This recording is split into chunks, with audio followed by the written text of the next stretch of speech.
নমস্কার, তোমাদের সবাইকে সানা স্মাইল এডুকেশন সেন্টারে স্বাগত জানিয়ে আজকের ক্লাসটি শুরু করছি। আজকে তোমাদের সঙ্গে আলোচনা করব তোমরা যারা সপ্তম শ্রেণীর প্রথম পর্যায়ক্রমিক মূল্যায়ন পরীক্ষা দেবে 2026 সালে, তোমাদের জন্য রায় ও মার্টিন প্রশ্ন বিচিত্রা থেকে আজকে সমাধান করব সপ্তম শ্রেণীর পরিবেশ ও বিজ্ঞান বিষয় মডেল নম্বর 2, অর্থাৎ 2 নম্বর স্কুলের যে সমস্ত ছোট ও বড় প্রশ্নগুলি আছে তার সমস্ত প্রশ্নের উত্তরের সমাধান করে দেখাবো। চলো দেরি না করে মূল বিষয়ে যাওয়া যাক। দেখো, প্রথমে আছে এক জায়গায় প্রশ্ন, আমি শুধু উত্তরগুলো বলেছি। হ্যাঁ, এক জায়গায় প্রশ্নের উত্তরটা হবে অপশান এ 100, 2 দাগে কি আছে, উত্তরটা হবে অপশান বি, তো একটু দেখে নিও। 3 দাগের প্রশ্নের উত্তরটা হবে অপশান সি ঘনীভবন, 4-এর উত্তরটা হবে বিনিময়, অপশান ডি। পরবর্তী দেখো কি আছে, পরবর্তী দেখো 2 দাগের 2-এর 1 আর 2, 2-এর 1 আর 2 দাগের প্রশ্নটা একটু দেখো, তো উত্তরটা আমি দেখিয়ে দিই।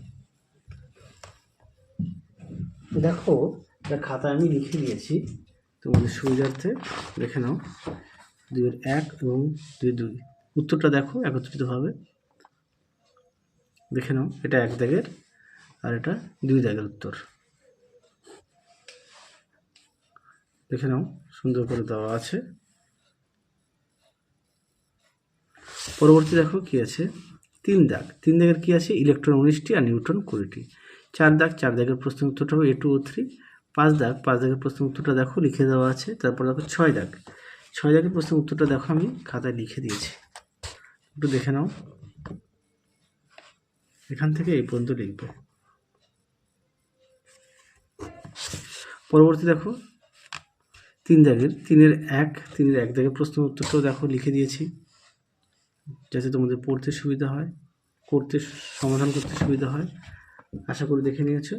পরবর্তী দেখো কি আছে, দেখো তারপরে 2 দাগের একটি রাসায়নিক সমীকরণ দেওয়া আছে, দেখে নাও। এ দাগের উত্তরটা এটা করে দেওয়া আছে, বি দাগেরটা এটা, আশা করি দেখে নিয়েছো।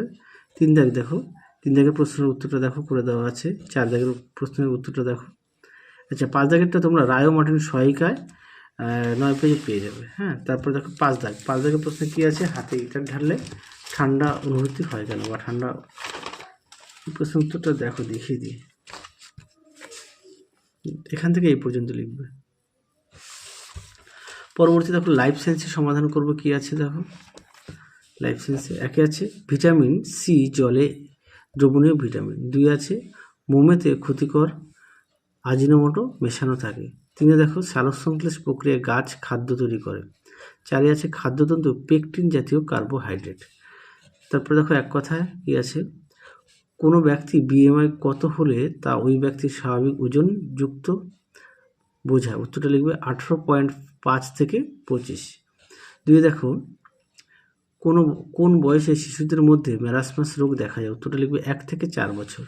3 দেখো খাদ্যের প্রধান উপাদানগুলি কী কী, উত্তরটা লিখবে শর্করা, প্রোটিন, লিপিড, ভিটামিন, জল, খনিজ মৌল ও খাদ্যতন্তু।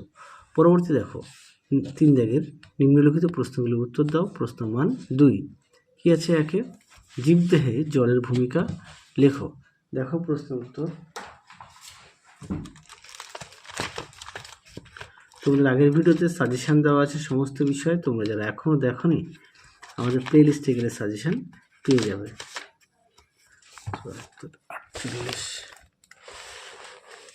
দেখো 48 জায়গার প্রশ্নের উত্তরটি সুন্দর করে দেওয়া আছে, তোমরা এখান থেকে এই অবধি লিখবে, দেখে নাও।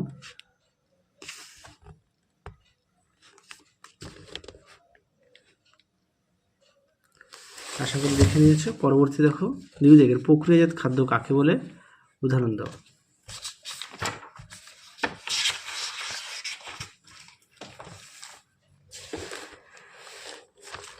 দেখো প্রক্রিয়াজাত খাদ্য বলতে কি বোঝো, এখান থেকে এই পর্যন্ত উত্তরটা লিখবে। পরবর্তী দেখো কি আছে, রক্তল্পতা কি, এটি কি কারণে হয়, দেখো প্রশ্ন উত্তর।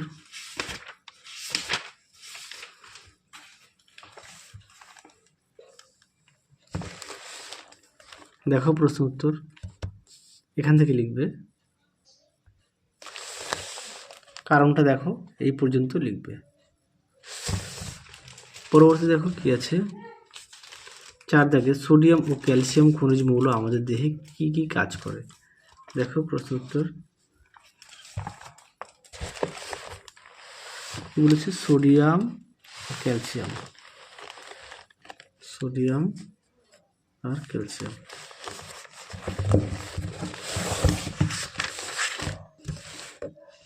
দেখো ক্যালসিয়ামের কাজ, তারপরে দেখো সোডিয়ামের কাজ দেখো সুন্দর করে দেওয়া আছে, তোমরা অবশ্যই পড়ে নিয়ে লিখবে। সোডিয়ামের 3টি দেওয়া আছে, আর যদি পারো উৎসটা একটু দেখে নিও।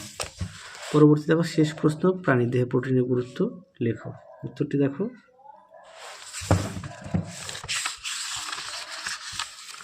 উত্তরটি সুন্দর করে দেওয়া আছে, তোমরা অবশ্যই পড়ে নিয়ে লিখবে। এই পর্যন্ত লিখবে। তাহলে চলো আজকের মতো এখানেই সমাপ্ত করছি, আবার দেখা হবে খুব শীঘ্রই তোমাদের পরবর্তী ভিডিওতে। তোমরা সবাই সুস্থ থেকো, ভালো থেকো। আজকের মতো টাটা।